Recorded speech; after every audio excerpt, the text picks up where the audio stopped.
gas training, understanding basic electrics.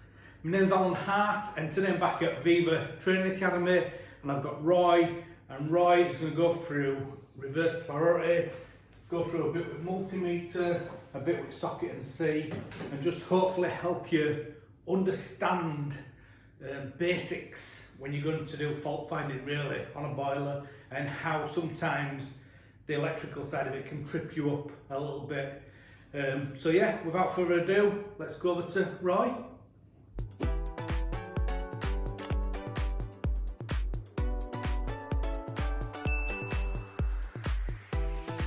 Thanks, Alan. Hi guys, it's Roy Fuglar here at the Viva Training Academy over in Halifax, and today we're going back to basics. We get a lot of questions asked about electricity, so we're going to go through electricity. Polarity checks are quite important. They tell us, number one, that the boiler is wired up correctly or the system's wired up correctly. We can find a lot of issues just by doing a polarity check. If we have reverse polarity, broken neutrals, all that type of thing. So that's what we're going to look at. So before we get on, I'm just going to go over to the board and just do a little sketch, just to explain what we're going to be talking about. So we're going to look at polarity. So polarity, we tend to look at live to neutral, live to earth, and neutral to earth. So if we were talking about a boiler or a component, typically the live goes into that component, into that boiler, goes through the windings in the motors and all through the different components, and then it comes back on the neutral. So that's coming back out on the neutral. And then obviously for protection we have the earth in there. So the earth, and inside a boiler it's connected to all your different components. So when we're looking in a boiler, what we're looking for is we're testing from the terminal block. So on the terminal block we'll have our live, neutral and our earth. Now in this country we talk about the voltage being 230 to 240. That's round about what the voltage is. So that's 240 volts on the live. We have nothing on the neutral, nothing on the earth, or very, very little. So when we're measuring live to neutral, we get 240 volts because we're actually measuring what's called the potential difference. The difference between the 240 on the live and the nothing on the neutral is 240 volts. Similarly, when we're measuring between live and earth, we've got 240 on the live, nothing on the earth. So again, 240. When we're measuring neutral to earth, the readings could be, we talk about 0 to 15 volts because occasionally we can get back feeds. So you can pick up a little bit of voltage on there. So that's the reason what we're doing. That's why we do a polarity check, because a lot of modern boilers now will work on polarities that have been reversed. So the live and neutral are swapped over. We're going to come back to that and we're going to show you that. But some of the older boilers, they won't. So by doing a basic polarity check, you could on some boilers find out that there's a problem. It's also good practice to do your polarity check, because a lot of boilers now, they're wired into a fuse spur which has been connected into a ring main. If that ring main becomes reversed or that ring main's got a problem on it, that's going to affect the boiler. A modern house, a new build, that's going to have a dedicated breaker in the consumer unit which feeds the fuse spur, so that's on its own circuit. So again, it needs to be wired up correctly, but it's not as bad as if the boiler's wired into the ring main which is reversed. Boilers tend to be protected with fuses, as do a lot of electrical appliances. A lot of modern boilers, you'll find a fuse in the live and a fuse in the neutral. The reason for that fuse in the neutral is potentially if it's wired up reverse polarity, so the live and neutral being crossed, which we'll show you. What can happen is that boiler is still protected. It's still got a fuse in the neutral, which is, it's become the live because it's been wired up incorrectly. So it is actually protecting that boiler and protecting that installation. So we're just going to go over to the boiler again, and I'm just going to show you something regarding your volt sticks, something interesting that you may not know. So we're back in front of the boiler, and I've got a selection of volt sticks or voltage indicators, non-contact voltage indicators. So I know a lot of you guys out there that are experienced, you're probably using these, but for the newbies out there, I'm just going to explain what a non-contact voltage indicator is. It's basically a device where we don't have to actually get in contact with the live conductor. All we do is we're putting it very close to the source of the electricity, and it will indicate whether there's electricity there. Before we use any test equipment, we should always prove it and test it. So the easiest way with one of these voltage indicators is just pick it up and then put it very close to a source of electricity. So in this case, we've put it close to the fuse spur, and as we can see, it's flashing away and I can feel it vibrating. So different volt sticks do different things. Some flash, some vibrate, some beep. Now, an interesting fact, I see a lot of engineers, they've got the work pants on. I've got my work pants on today. They'll carry one of these things in the pocket and they're using them to prove it's safe to touch the appliance. What they might not be aware is that the volt stick they're using isn't appropriate for proving it's safe to touch. What I mean by that is, if you look into it, the lowest voltage which has killed somebody is 60 volts. So what we need to be indicating is if we've got 60 volts in there. So some of these volt sticks that we're using, they're higher than that. They're from 90 to 1000 volts, 200 to 1000 volts. A very popular volt stick out there is the Fluke volt stick. Fluke make these. Fluke make quite a lot of electrical test equipment. Now this particular one, and I'll put my specs on so I can read it, it's from 200 to 1000 volts. So if I'm proving that, and this one I need to turn it on. So there's a little button and I can see it flashing. So I put that on, it's beeping, it's glowing. I know that it's working, but I need 200 volts in that boiler case for that to show up, for that to prove it. Now 200 volts, if I've got less than 200 volts, that's not going to indicate it. So potentially I could touch that case with 100 volts in there, and that might be enough to kill me. This is a volt stick V50. This one's designed for 50 volts and below. So again, this one, pop it next to me, my source of electricity, glows nice and bright red. This is a really appropriate one for use there. And again, doing the papal blessing on the boiler case. Now some boilers have got plastic fronts, so we go down the sides. So if you're going to get hold of a volt stick and a volt pen to use for safe to touch, what you're looking for is one which is appropriate. This socket and C one, this is from 50 to 1000 volts. That one's fine. So that's the thing with your voltage indicators, your volt sticks. Always make sure you've got the correct one for the job that you're doing. I'll come back to the Fluke one. I'm not saying it's a bad one. What I'm saying is, for safe to touch, it's not quite in the correct range. So what we're going to do now, I've proved it's safe to touch that boiler, so I'm going to whip the front off. Right, so we've got the boiler front off, so I'm now going to drop the front panel down. Ordinarily, I'd just be lifting that flap up because I can get onto my terminal block there. But for the purposes of the video, just so you guys can see what we're doing a little bit clearer, I'm just going to remove the front. Now obviously, I'm experienced with this boiler, I am working on it live, so I'm just going to put the cover over there. And then I'm just going to plug in the spark lead again. So the spark lead's plugged back in. So one of the things that was introduced, and I know me and Alan talk about TB118 quite a lot. TB118 is a gas safe technical bulletin. It was reissued back in 2018, and the reissuing of it, the purpose of that was talking about proving earth loop testing. Prior to that, we used to test for earth continuity from a known earth, which is typically the screw on the fuse spur, onto our earth, and we used to test to five points. We still do earth continuity testing from the terminal block to various components which are earthed, just to prove we've got earth to those components. We would still do that. But the purpose of the earth loop testing is proving that the earth is going back past the fuse spur, back to the consumer unit, and all the way back down to the power station, because that's the safest way. we talk about continuous protective conductor. That's what the earth is.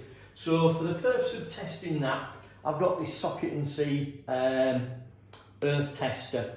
So to use this, I connect my earth clip and I connect it onto a known earth. So on this particular boiler, I've got a terminal there which has got all the earth connections on. So I'm going to connect that on there. I've got a brown probe and a blue probe. So the brown goes onto the live, the blue goes onto the neutral. And then when I connect those on, and obviously the boiler's still powered up, what that's doing, it's indicating, and I'll just pop it round so you can see what I'm doing. It's indicating I've got correct polarity and it's indicating the voltage there. So all I need to do is push the button. It's going to do my loop test. So now we've just done the loop test and it's indicating that I've got less than 1 ohm resistance on my earth. So that's a really good reading. So if there was a fault occurred, that would quickly trip the earth out. So that's proved that my loop testing is working correctly and the earth is satisfactory. Right, so just to recap, I had less than 1 ohm, which is a really good reading. Now obviously there are other lights on there, so less than 2 ohms is still pretty good. That could be due to a poor connection. For instance, if I haven't got my crocodile clip connected on really tightly.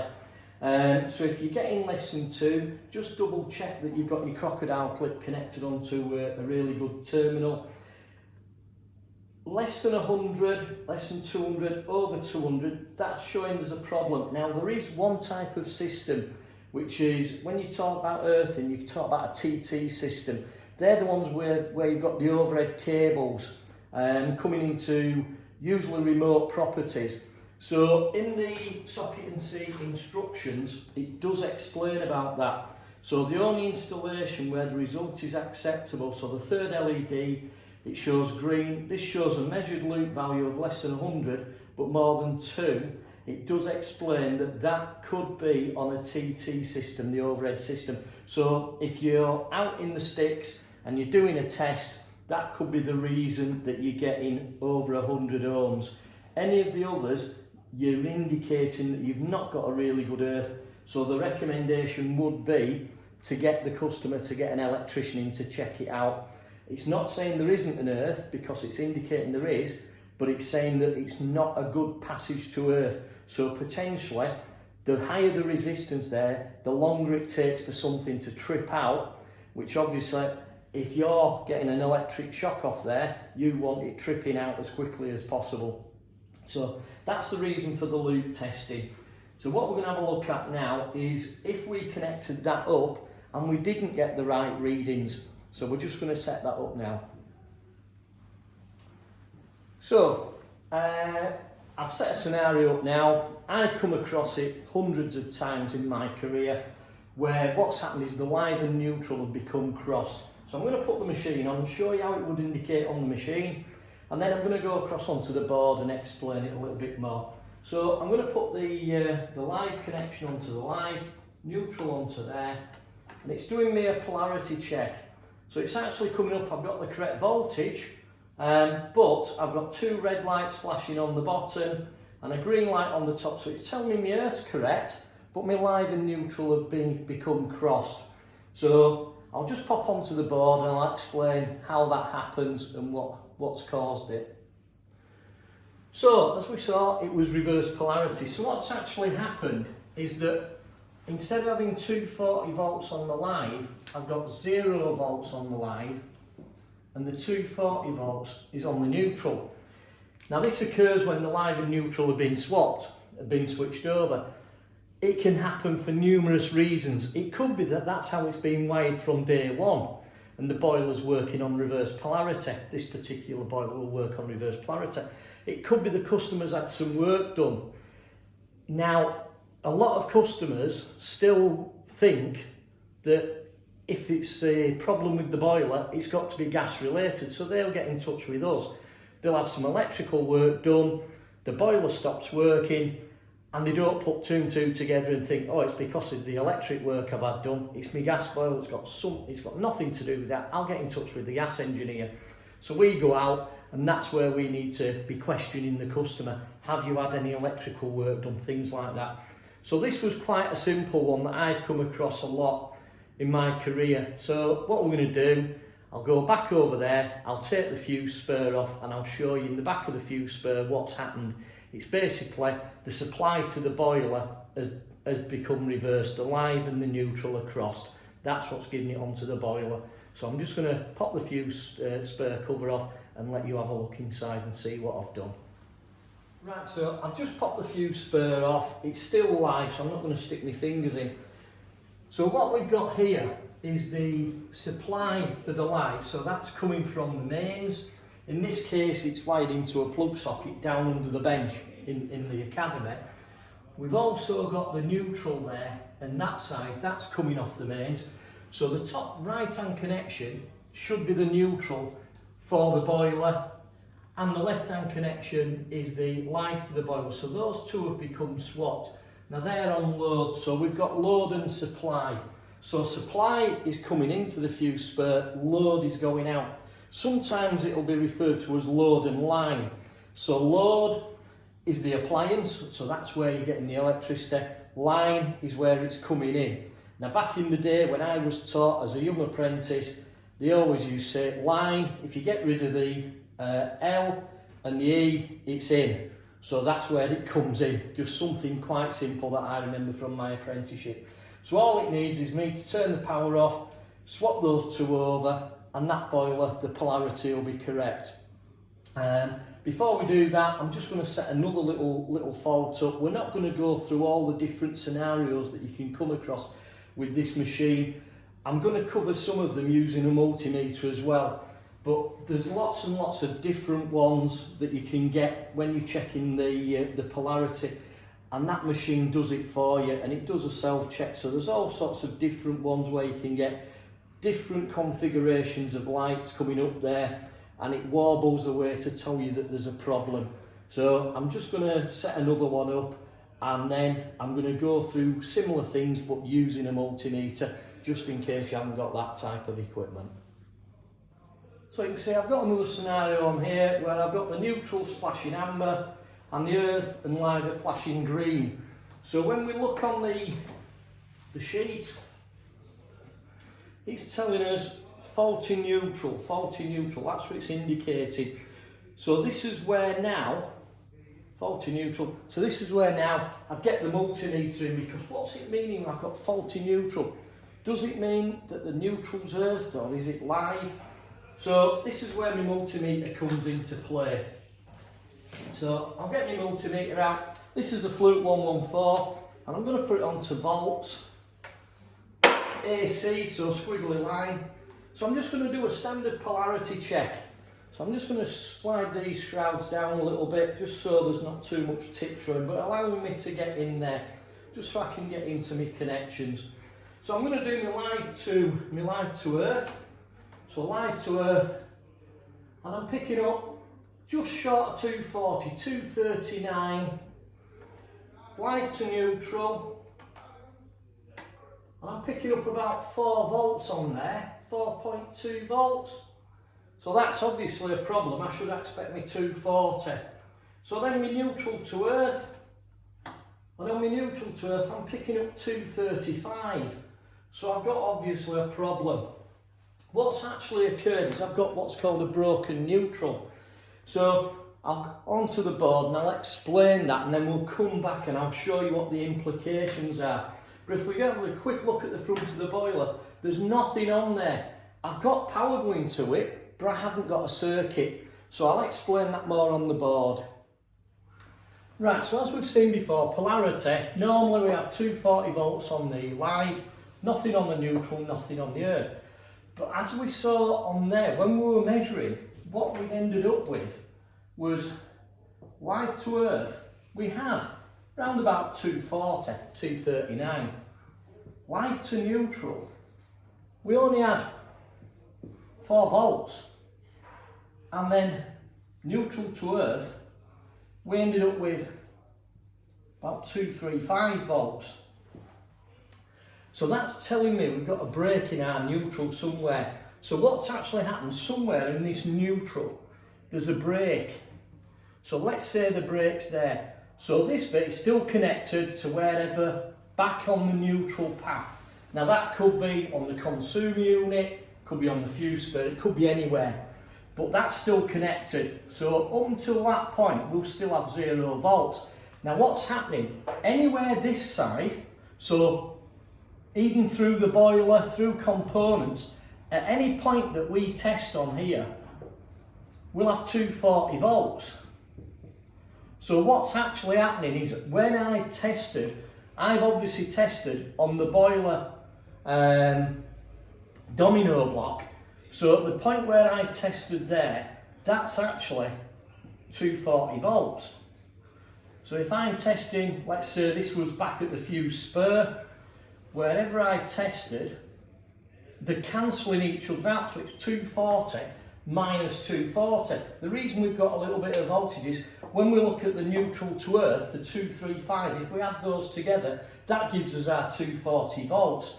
So if we go back onto the boiler, I can show you now that any neutral point we test, because what I've actually done, I've took the neutral wire out of the fuse spur, so I know where that break is. So any neutral connection on that boiler will actually be 240 volts. Even though there's no display, I haven't got a circuit. The circuit is broken back at the fuse spur. So it's something to be wary of. Now that circuit I know is broken at the fuse spur. You could have it on a component at the boiler terminal block.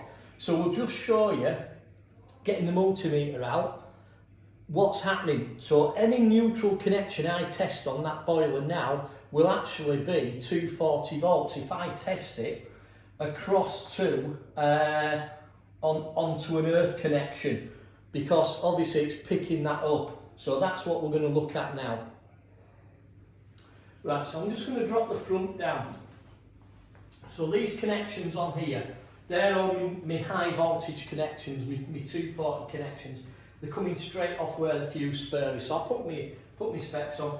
So if I now go onto the earth connection with one of my probes, and then go on to any of these neutral connections. So if I go in onto that one, I'm picking up 235. If I go onto the live connection, I'm getting 239. So it's the same as I was picking up basically when I checked on the terminal block. Go on to another of these connections. So again, another neutral connection, 235. Go on to the live connection, 239. So any of these neutral connections now, so onto another one here, again 235 volts. So it's just because the break is back in the fuse spur, any neutral connection I'm testing there has got 235 volts on it. That's why if I check between the live and the neutral, so if I went onto the live neutral connections to the pump, for instance, which I know these two connections down here, if I go across these two, I'm going to pick up the 4 volts because it's 240 minus 235, there or thereabouts. So that's what's giving me the 4 volts. So this is something that you can come across where you get a break in a neutral wire. This one is quite straightforward. It's back at the fuse spur, so the neutrals come out on the fuse spur. That's what I've simulated. But that's one that can catch people out. So we're going to put it all back together, and then I'm going to talk about reverse polarity. Right, so reverse polarity, that's where the neutral has become live and the live has become neutral in effect. So basically live to neutral, we're still getting 240 because the power's going the opposite way around. Live to earth, however, we'll be getting 0 to 15 and neutral to earth 240. So on the boiler, I'll pop the multimeter back on. I've got it on volts, so we can see that there. So live to neutral, I'm getting just about 240, 239, 240. So that's showing up what I would expect in normal live to neutral. So that's the reason on a polarity check we always do live to earth, because doing live to earth proves that the live is live. And we know the earth from doing earth continuity testing. On this one, I'm getting 0.15. So then my neutral, earth to neutral, I'm getting the 239, around about 239, 240. So that's my reverse polarity. My boiler is on, and if I put a demand, this boiler would actually work. So if I turn the tap on, I can tell I've got a demand on there. So the boiler knows it's got a hot water demand. It's actually lit up and it's gone to full use. It's gone to full rectification, everything's operating fine. So modern boilers will actually work on reverse polarity. Some of the older stuff won't. So I'll just pop that tap off so that you can hear what I'm saying.